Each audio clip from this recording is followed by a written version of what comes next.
What's going on, everyone? This is Kookie217. So, this is a continuation of What If Leonardo Fell into the World of Demon Slayer? I'm glad to see that this particular What If has some positive feedback, and I hope that people will continue to enjoy the story. So, without further ado, let's get right into it.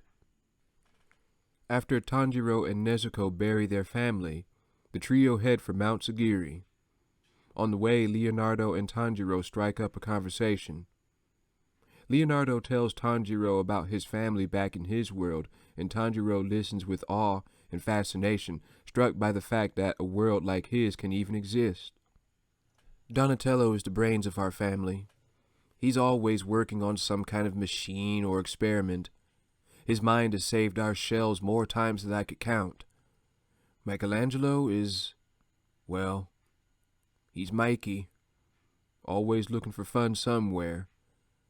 Raphael, he has a short temper and often gets himself into trouble because of it. But I love my brothers. Our father, Splinter, is a rat. He taught us everything we know about ninjutsu. Leonardo, in turn, listens to Tanjiro's story. He feels Tanjiro's pain, Leonardo not knowing how his own family is faring. During the day, Leonardo follows Tanjiro and Nezuko while remaining out of sight. To keep Nezuko from the sunlight, Tanjiro weaves a basket for her, big enough for her to fit in. Both Leonardo and Tanjiro are amazed Nezuko can already use her demon abilities when she turns into a small child in order to fit into the basket. After being told that the fastest way to Mount Sagiri is over the mountain, the trio continue on their way. Eventually, they arrive at a temple in which Tanjiro smells blood. Tanjiro points to a temple up ahead. "Stay here," Leonardo tells the Kamado siblings. He goes up to the door and silently peers through it. What he sees horrifies him. There's a demon in there eating humans. It looks back at Leonardo. What the hell are you doing here? Trespassing on my turf?" Turning around, he faces Leonardo. "Hold on. There's something not right about you. Are you a demon? Don't think I've ever seen one like you before." "No. Are you?" Leonardo says, preparing to fight. The temple demon laughs at the question. "You bet I am, and proud of it. If you're not a demon, then what the hell are you?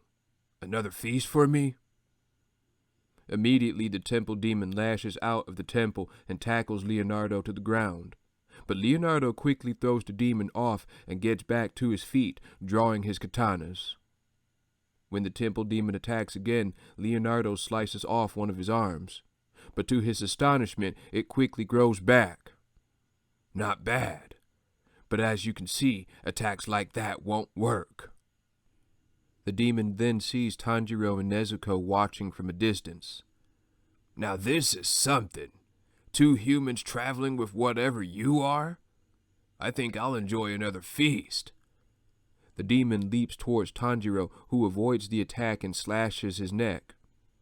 The demon lands on his feet and recovers as Leonardo moves protectively in front of Tanjiro and Nezuko. Nezuko's mouth waters as she smells the human blood on the demon. "Haha, I see. So you're protecting them, aren't you? Oh, I almost forgot about the slash in my neck. See that, boy? Good as new." Leonardo realizes he cannot fight this demon effectively with Tanjiro and Nezuko there. But before he can say anything, the demon leaps upon Leonardo with surprising speed and strength. Tanjiro moves to help Leonardo with his hatchet, but the demon easily swats him away with a single hand. At this, Nezuko would act and kick the demon's head off, surprising both Leonardo and Tanjiro. The demon's head would then look up upon the trio with shock. "The hell? What kind of bunch are you three? A demon traveling with a human and whatever that thing is?" The body of the demon engages Leonardo and Nezuko while the head attacks Tanjiro. He wraps his hair around Tanjiro's hatchet, who, in response, throws it into a tree, leaving him stuck there. After this, he goes to help Leonardo and Nezuko. As Nezuko and Leonardo fight the body, Tanjiro tackles it off the cliff, much to the surprise and horror of Leonardo. Nezuko quickly catches Tanjiro and pulls him to safety. With the body out of the way, the trio walk back towards the tree where the head is pinned to. "Are you guys okay?" Leonardo asks the siblings. Tanjiro nods. He then takes out a small knife, determined to put an end to the demon. "We have to kill that demon before he kills anyone else," Tanjiro tells Leonardo. "You want to turn your sister back into a human, right? Perhaps you should question him before you do," Leonardo suggests. Tanjiro nods. If he was to turn Nezuko back, perhaps it was prudent to ask the demon how to turn her back. However, as the three wait for the demon to awake, time passes. Tanjiro knows what to ask, but is too afraid to approach the demon. When the demon finally awakes, it reaches for the trio. At this, Tanjiro asks his question. "How do I turn a demon back into a human?" "Are you crazy, boy? I'll kill you, do you understand? You're dead!" "I don't believe you're in any position to make threats," Leonardo says. "Answer his question."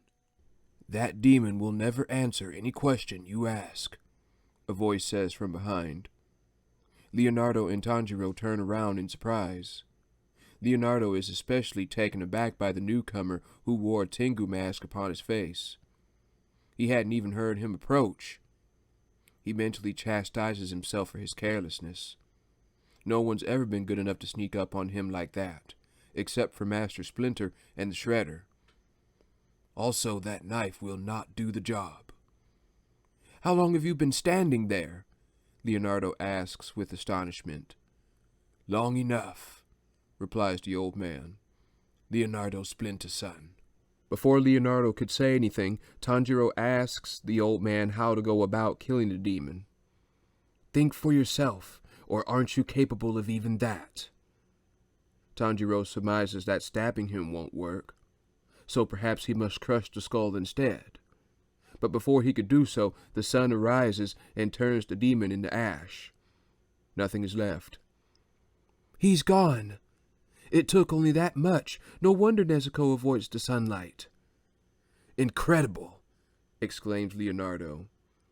When they both suddenly remember Nezuko, they find her gone, hiding inside the temple away from the sun. The old man, having already buried the dead, turns to face Tanjiro.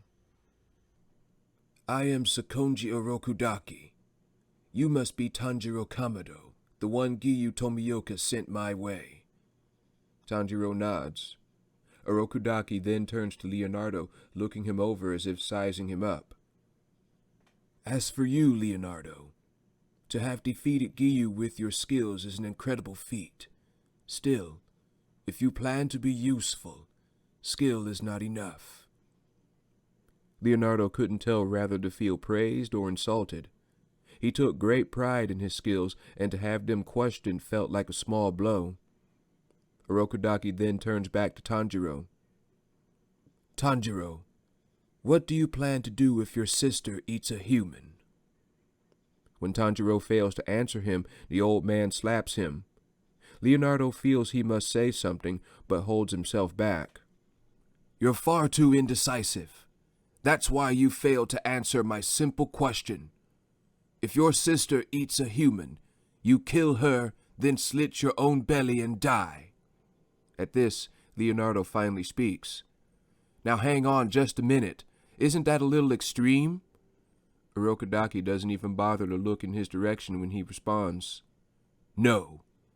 He must learn to make decisions on his own and quickly. Babying him won't strengthen his already weak resolve." Tanjiro considers the words of the old man as he continues. "This is what it means to travel with a demon. You must never allow this to happen under any circumstance. Do you understand?" As Tanjiro nods with determination, he realizes the seriousness of his task. "Very well then. I will test whether or not you're worthy of becoming a member of the Demon Slayer Corps. Carry your sister and follow me. As for you, Leonardo, should you continue on this path, know that it will be hard. To slay demons, you must learn new skills, new techniques. Are you prepared to continue down this path? Leonardo considers his words, then nods. If he is to protect Tanjiro and Nezuko, he'll have to learn these demon-slaying techniques. Besides, this is a great opportunity to elevate his swordsmanship. Very well then. I shall test you also, Leonardo, and see if you too are worthy of becoming a demon slayer. Follow me and remain out of sight. As the trio follow Orokudaki, Tanjiro is impressed that he could move so fast yet remain so silent. Leonardo follows them as he remains in the woods, jumping from tree to tree so as to remain out of sight. He too is impressed by the silence of the old man. Could he have been a ninja in his young life? Either which way, they were starting to run out of breath and fatigue was setting in. Finally, upon reaching his house, Orokudaki informs them that the test is about to begin and that they'll be climbing a mountain. Tanjiro will go first, then you, Leonardo. While I take him up the mountain, you watch after Nezuko. Orokudaki takes Tanjiro up the mountain. He informs him that he isn't going to wait until daybreak for him to make it back down. As they wait for Tanjiro to make it back down, Leonardo explains where he came from, his family, and how he was trained. When Tanjiro finally makes it back down, Leonardo is stunned to see how badly Tanjiro is beat up. He deduced that this was part of the training, and it filled him with a certain dread. Orokudaki takes Leonardo to the same place and gives him the same stipulation. I'm not going to wait until daybreak for you either. Let us see how your master's training serves you. I will be taking your weapons. I want to see what you can naturally do. When Orokudaki disappears into the mist, Leonardo looks around. He first notices the thick air in the mountain, making it hard to breathe. He then traverses down the mountain and is assailed by traps for a bit. Calling on his ninja training, he begins spotting the traps better as he navigates down the mountain. Blades, bamboo traps, logs, pitfalls, and rope trips are mostly avoided, but others succeed in beating him. This test is brutal, but I can see why that is. You have to be strong to slay demons, and this path is my only path back home. As he continues down the mountain, he thinks back to his family. Where were they? He hoped that they were all right. When he finally makes it back down, he goes back to the house, battered and bruised, to find Orokudaki and Tanjiro waiting. Nezuko is still fast asleep, and Tanjiro is excited to see that Leonardo has passed as well. Leonardo, you made it back. Thank goodness. Orokudaki leers at Leonardo for a moment, impressed that he too has made it back down the mountain. To have a turtle complete his test was something out of a fairy tale. He could almost laugh, but he also wasn't surprised either. He knew full well what the turtle represented, and he could almost swear that he was sent by the divine. Wisdom, longevity, and good fortune were what turtles represented, and Leonardo seemed to embody them all. Finally, he speaks. Well done. The both of you are now my new students, Leonardo and Tanjiro. And that's where I'm going to leave things. I hope you guys like part 2 of What If Leonardo Fell into Demon Slayer. If you like the content, be sure to drop a like, comment, share, subscribe, and or support me on Patreon. I'll be back with part 3 very soon, so stay tuned. This is Kooky217 signing out. Take care, everyone.